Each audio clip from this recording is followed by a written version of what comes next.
میرا نام اقرا ہے، میری عمر 26 سال ہے۔ میں بہت ہی زیادہ خوبصورت اور پیاری ہوں۔ میرا تعلق بہت ہی غریب گھرانے سے ہے۔ میرے والد فروٹ کی ریڑھی لگاتے تھے۔ ہم بہت ہی غریبی اور مفلسی میں اپنی زندگی گزار رہے تھے۔ بابا جو کام کر کے لاتے تھے اس میں صرف گھر کی روٹی یعنی 2 وقت کے کھانے کا ہی گزارا ہو پاتا تھا۔ دراصل ہمارے اتنے برے حالات ہونے کی وجہ ہمارے یہاں کا وڈیرا سسٹم تھا۔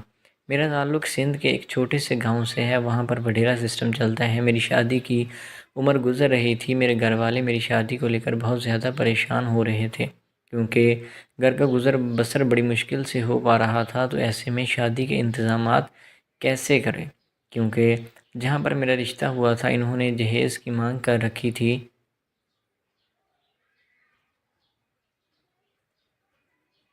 کتنے لاکھ روپے دو گے تو شادی ہوگی ورنہ ہم رشتہ توڑ دیں گے۔ لڑکے والے حیثیت میں ہم سے تھوڑے اچھے تھے اور امیر تھے، اسی وجہ سے میرے ماں باپ نے حامی بھر لی تھی۔ اس کی وجہ یہ تھی کہ وہ میری اگلی زندگی کو لے کر کافی پریشان ہو رہے تھے، اور وہ یہ سوچ رہے تھے کہ ہماری بیٹی کو کوئی دکھ نہ دیکھنا پڑے۔ اس لیے میرے ماں باپ بہت ہی زیادہ کوشش کر رہے تھے کہ میری شادی اس گھر میں ہو جائے، لیکن سب سے بڑی رکاوٹ میرا جہیز تھا، جس کا انتظام بالکل بھی نہیں ہو پا رہا تھا۔ میری ماں ایک بار مجھے لے کر ہمارے گاؤں کے وڈیرے کے پاس چلی گئی تھی اور ان سے جا کر کہا کہ سائیں میری بیٹی کی شادی طے ہو گئی ہے اور سسرال والوں نے یہ شرط رکھی ہوئی ہے کہ ہمیں جہیز دو گے تو شادی ہوگی ورنہ ہم رشتہ توڑ دیں گے۔ وڈیرا بہت ہی نرم دل انسان تھا، اس نے حامی بھر لی کہ چلیں جہاں تک مجھ سے ہوا میں آپ کے لیے کوشش ضرور کروں گا، یا تو میں سسرال والوں سے بات کروں گا یا پھر جتنا انتظام میں کر سکا تو وہ کروں گا۔ میں اور میری امی بہت ہی زیادہ خوش ہو کر وہاں سے واپس آ گئی تھیں کہ چلیں یہ پریشانی تو حل ہوئی، اور اب میری شادی ہونے سے کوئی بھی نہیں روک سکتا تھا۔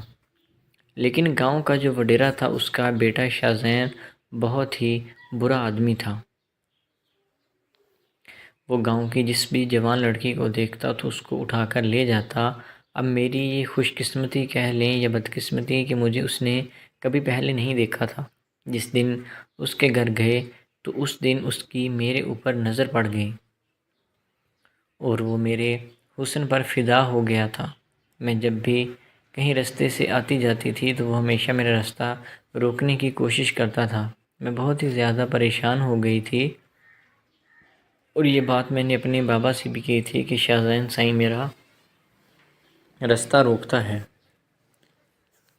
میرے والد نے کہا کہ بیٹا اب گھر سے نکلنا بند کر دو، وہ بہت برے لوگ ہیں، ہم ان سے لڑائی نہیں لے سکتے۔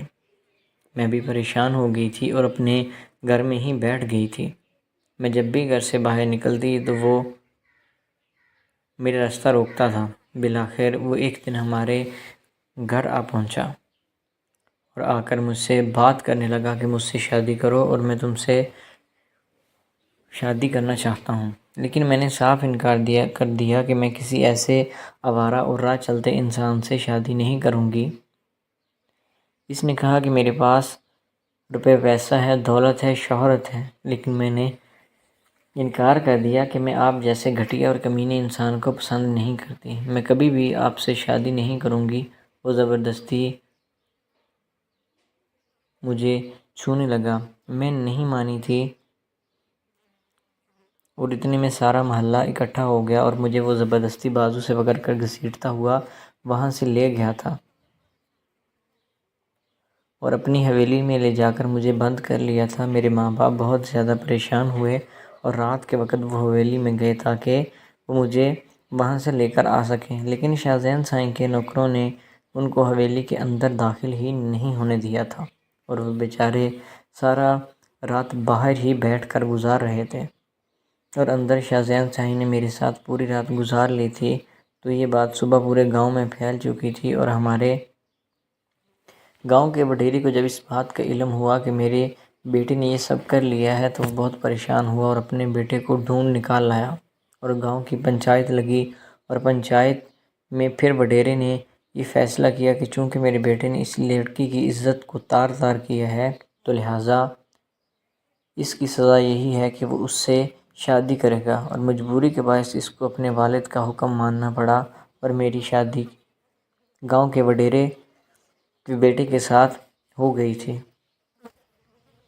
تو اب میں وہاں ایک نوکرانی کی حیثیت سے زندگی گزار رہی ہوں، کیونکہ کہنے کو تو وہ میرا شوہر ہے لیکن وہ میری طرف دیکھتا تک نہیں ہے، لیکن مجھے کھانے پینے، پہننے اوڑھنے کی کوئی کمی نہیں ہے۔